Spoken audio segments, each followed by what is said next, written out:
Bus ಸೌಕರ್ಯವನ್ನು ಮಹಿಳೆಯರು ಕೊಟ್ಟಿರೋ ಕಾರಣದಿಂದ ಆ ಒಂದು ನಿಟ್ಟಿನಲ್ಲಿ ಇವತ್ತೆಲ್ಲರೂ ನಾವು ಭೇಟಿ ಮಾಡ್ತಾಯಿದ್ದೀವಿ.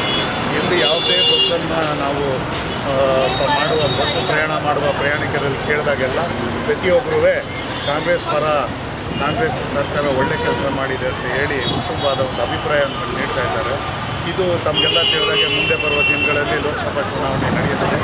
ಲೋಕಸಭಾ ಚುನಾವಣೆಯಲ್ಲಿ ಹೆಚ್ಚಿನ ಪರಿಣಾಮ ಹೆಂಗಸುಗಳ ಮೇಲೆ ಬೀರುತ್ತೆ ಅನ್ನೋದು ಒಂದು ಇದರಲ್ಲಿ ಇವತ್ತು ತಿಳಿದಿತ್ತು.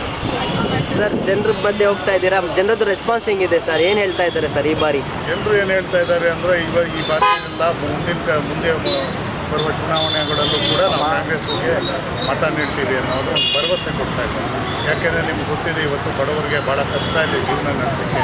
ಅಂಥದ್ರಲ್ಲಿ 1-1.5 ಸಾವಿರ ಬಸ್ಸು ಅಲ್ಲಿ ಟಿಕೆಟ್ ಆಗುವಂಥದ್ದು ಹಣ ಆಗಿರ್ಬೋದು, ಅಥವಾ ಕರೆಂಟಿನಲ್ಲಿ 600-700 ರೂಪಾಯಿ ಬರುವಂಥ ಕರೆಂಟ್ ಆಗಿರ್ಬೋದು, 10 kg ಅಕ್ಕಿ ಆಗಿರ್ಬೋದು, ಅಥವಾ ಅವ್ರ ಮಕ್ಕಳು ವಿದ್ಯಾವಂತರಾಗಿ ಕೆಲಸ ಕಾರ್ಯ ಇಲ್ಲದೆ ಇರೋರಿಗೆ 3,000 ರೂಪಾಯಿ ಮತ್ತು 1,500 ರೂಪಾಯಿ ಡಿಪ್ಲೊಮಾ ಹೋಲ್ಡರ್ಸ್ಗೆ, ಗ್ರ್ಯಾಜುಯೇಟ್ಸ್ಗೆ ಕೊಡ್ತಾ ಇರೋ ಸಬ್ಸಿಡಿ ಪೇಮೆಂಟ್ ಕೊಡ್ತಾ ಇರೋದಾಗಿರ್ಬೋದು, ಇವೆಲ್ಲ ಭಾಳ ದೊಡ್ಡದಾಗಿ ಪರಿಣಾಮ ಬೀರಿದೆ. ಜೊತೆಗೆ ಗೃಹಲಕ್ಷ್ಮಿ ಯೋಜನೆಯಲ್ಲಿ 2,000 ರೂಪಾಯಿ ಪ್ರತಿಯೊಬ್ಬರಿಗೂ ಮನೆಗೆ ತಲುಪ್ತಾ ಇದೆ.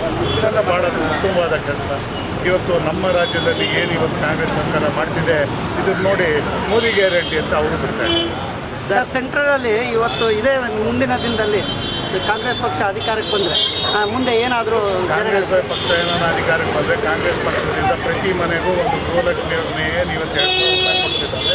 ಪ್ರತಿ ವರ್ಷಕ್ಕೆ ಭಾಗ್ಯಲಕ್ಷ್ಮಿ ಅಂದ್ಬಿಟ್ಟು 1 ಲಕ್ಷ ರೂಪಾಯಿ ಕೊಡೋಕ್ಕೆ ನಿರ್ಧಾರ. ಸರ್, ನಿಮ್ಮ ಕಡೆಯಿಂದ ಈ ಕ್ಷೇತ್ರದಲ್ಲಿ ಯಾವ ರೀತಿ ಕೆಲಸ ನಡೀತಾ ಇದೆ ಸರ್ ಕಾಂಗ್ರೆಸ್? ಈಗ ತಮಗೆಲ್ಲ ತಿಳಿದಾಗೆ ಈಗಾಗಲೇ ನಾವು ತುಂಬ ಹೆಚ್ಚಿಗೆ ಸಂಘಟನೆ ಮಾಡ್ತಾ ಇದ್ದೇವೆ. ಯಾಕಂದರೆ ಈ ಒಂದು ಬಡವರ ಒಂದು ಒಳ್ಳೆಯ ಕಾರ್ಯಕ್ರಮಗಳು ಈ ಸರ್ಕಾರ ಹಮ್ಮಿಕೊಂಡಿರೋದ್ರಿಂದ ನಾವು ಯಾವುದೇ ಮನೆಗೆ ಹೋಗೋಕ್ಕೆ ಧೈರ್ಯವಾಗಿ ಹೋಗಿ ನಾವು ಕೇಳ್ಬೋದು. ಅವರು ಉತ್ತಮವಾಗಿ ಸ್ಪಂದಿಸ್ತಾರೆ. ಸರ್, ನಿಮ್ಮ ಪಾರ್ಟಿಯಲ್ಲಿ ತುಂಬ ಜನ ಕೆಲಸ ಮಾಡ್ತಾ ಇದ್ದಾರೆ, ಮಹಿಳಾ ಅವರು ಎಲ್ಲರೂ, ಅವ್ರ ಬಗ್ಗೆ ಏನು ಹೇಳ್ತೀರಾ ಸರ್? ಅವ್ರಿಗೆ ನಾವು ಪಕ್ಷದ ವತಿಯಿಂದ ಚಿರಋಣಿ ಆಗಿರ್ತೀವಿ. ಯಾಕಂದರೆ ಇವತ್ತು ಮಹಿಳೆಯರ ಶಕ್ತಿನೇ ಇವತ್ತು ಹೆಚ್ಚಿನ ಒಂದು ಶಕ್ತಿ ದೇಶದಲ್ಲಿ.